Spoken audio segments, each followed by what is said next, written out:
A New York Times article, December 11th, 2019, comes out. Tennessee Sheriff's Deputy indicted on 44 charges, including rape and stalking. Daniel Wilkie, who was charged on Tuesday with rape, extortion, stalking, and assault, has previously been accused in lawsuits of false imprisonment, child molestation, and forced baptism.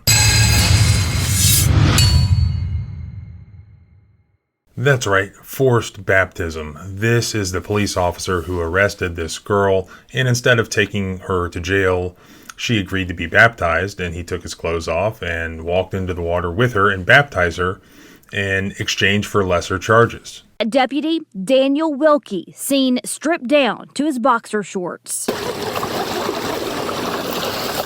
So the video footage of this baptism was recorded by another police officer, the partner of Wilkie. And it shows that Wilkie agreed to let this woman go if she agreed to go through this. Believe that Jesus Christ died on the cross, raised from the dead 3 days later. Now, Wilkie admitted to this, but he says that she asked for this because she wanted to turn away from her life of crime. You said that? However, she apparently denied that because she sued him. But we'll never know in the end because she ended up dying from an apparent drug overdose. In the name of the Father and the Holy Spirit, I baptize you in Jesus. So there's some breaking news that came out on the ultimate disposition of those 44 criminal charges against former officer Wilkie. Before we get to what they are, do you recall the first video that I did on this same police officer? This is where he pulled over this guy named, I think it was William Claver. Mr. Claver? Uh-huh. Do you have your registration, proof of insurance with you also? Proof of insurance? Yes.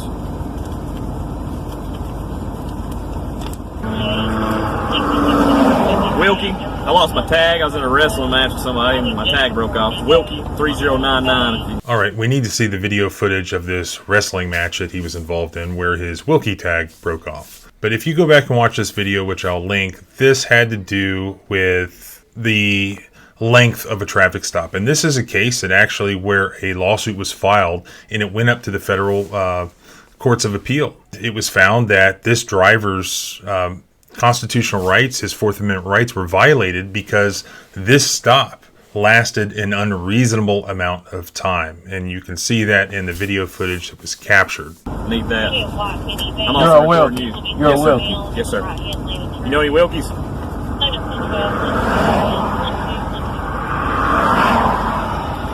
All right. You have your insurance card with you? It's on my phone. It's on your phone? You can take it down if you need to. That's fine. Again, I refused them permission to search my vehicle.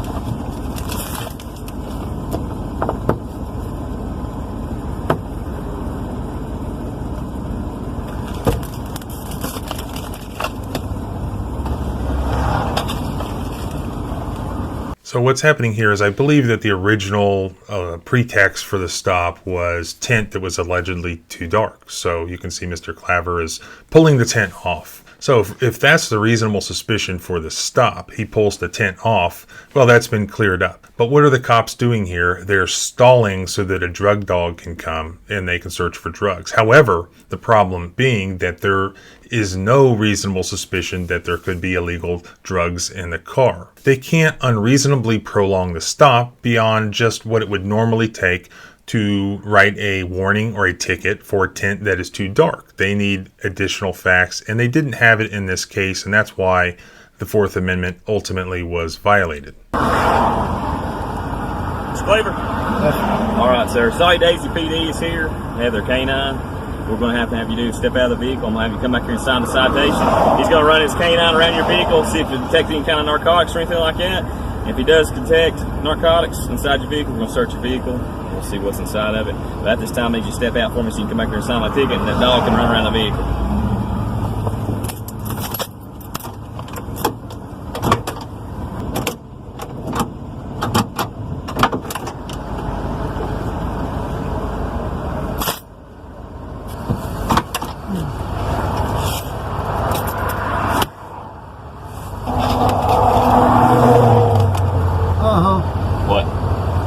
heard that thing rattle. You got me excited.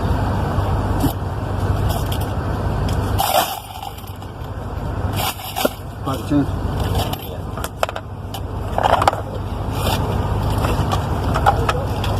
We're probably still recording. So.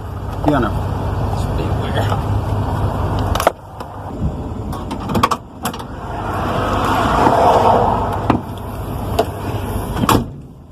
Y'all see that? Y'all were in here had a first roast. So 40 minutes later, which was too long for a regular traffic stop, they found nothing after the drug dog allegedly hit on drugs, which of course it didn't. They found nothing because there was no drugs in the car. So they got caught playing their game, violating the Constitution. So back to the 44 count indictment against former Deputy Daniel Wilkie.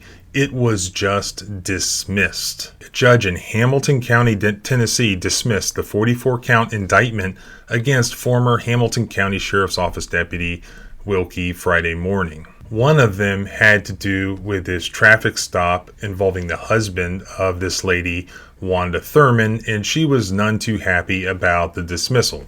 I couldn't watch it. Seeing what he was doing to my son, I just couldn't watch all of it. A video forcing Wanda Thurman to close her eyes. It shouldn't happen to nobody, regardless what kind of record they have. This dashcam video shows Sheriff's Deputy Daniel Wilkie stripping, searching, and hitting her son James Mitchell during a traffic stop in 2019. So why were the charges dismissed? Well, apparently it all comes down to a very special prosecutor. Friday morning, on the advice of a special prosecutor, the judge threw out all criminal charges. When he said dismiss, I looked at Richard and I said, did they say dismiss? So the charges were filed almost 4 years ago by one prosecutor, and then you have this new prosecutor, a special prosecutor named Kevin Allen, who now, 4 years later, has filed a motion to dismiss because he said that the former Hamilton County prosecutor, Neil Pinkston, failed to provide him with case files and other investigative avenues, including a review of civil litigation that did not support prosecution. However, that apparently pissed off that former prosecutor, Mr. Pinkston, and he gave a press conference refuting those claims. Yeah, I sent a huge spreadsheet detailing all the traffic stops. He had all the videos that TBI were able to collect. All that was provided to him. The identity of who the victims were obviously is in the indictment, as well as can get it from the investigator in our office or other offices that interviewed those people.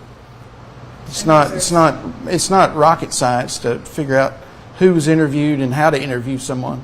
I don't know why they said that. I don't know why he put that in writing. I guess he wants to blame me for it. I don't know, but it's not true, and I'm not gonna stay quietly anymore. Oh, I think it's all politically driven. This is what the sheriff of that county, Austin Garrett, said in response to these 44 criminal charges being dismissed. You can't rush to judgment on things, Sheriff Garrett said. People should be cautious about things that happen with government. They should question things, but they also should give it time to run its course. That's why I want to stress to always let the legal system run its course. Because the end result, a lot of times, is going to be completely different than when it began, completely different. Oh, we know this very well. Yes, what private citizen that is not a police officer gets 4 years for things to run its course? And what private citizen gets the course to be dismissal of 44 criminal charges? This is just another case of special treatment for police officers. Here we have documentation of government at every level of this local criminal justice system covering up for what are multiple or numerous acts of police misconduct, of civil rights violation that were documented, that were caught on video. And at the end, it all goes away because the prosecutor says the old prosecutor just didn't give him the files. Well, there was the old prosecutor. He denied that. He said the files were there. And what files do they need that aren't already on the internet? I mean, you can watch the video of these civil rights violations, and just the forced baptism itself a federal court has already said was a constitutional violation. I knew you wouldn't like the result unless you're a police officer, and probably even if you are a police officer. I do get emails all the time from police officers saying, I've spent 29, 30, whatever years in law enforcement, and this pisses me off too. So this is what pisses, I think, people off more than anything, is not just individual acts of misconduct, but systematic acts of covering up misconduct. People want to know why it exists. Well, this is why it exists, because a complete lack of accountability. So apparently there are still some civil lawsuits pending. I think maybe 5 still civil lawsuits pending for alleged strip searches, excessive force, as well as other crimes alleged to have been committed by Wilkie. So perhaps we will do another update video at some point in the saga of who has definitely been alleged to have been one of the most bizarre and weird and awful police officers in the country. So as always, thanks for watching. If you like discussing this sort of thing and learning about constitutional rights at the same time, please subscribe both here and at the blog at thecivilrightslawyer.com. Remember, freedom is scary. Deal with it.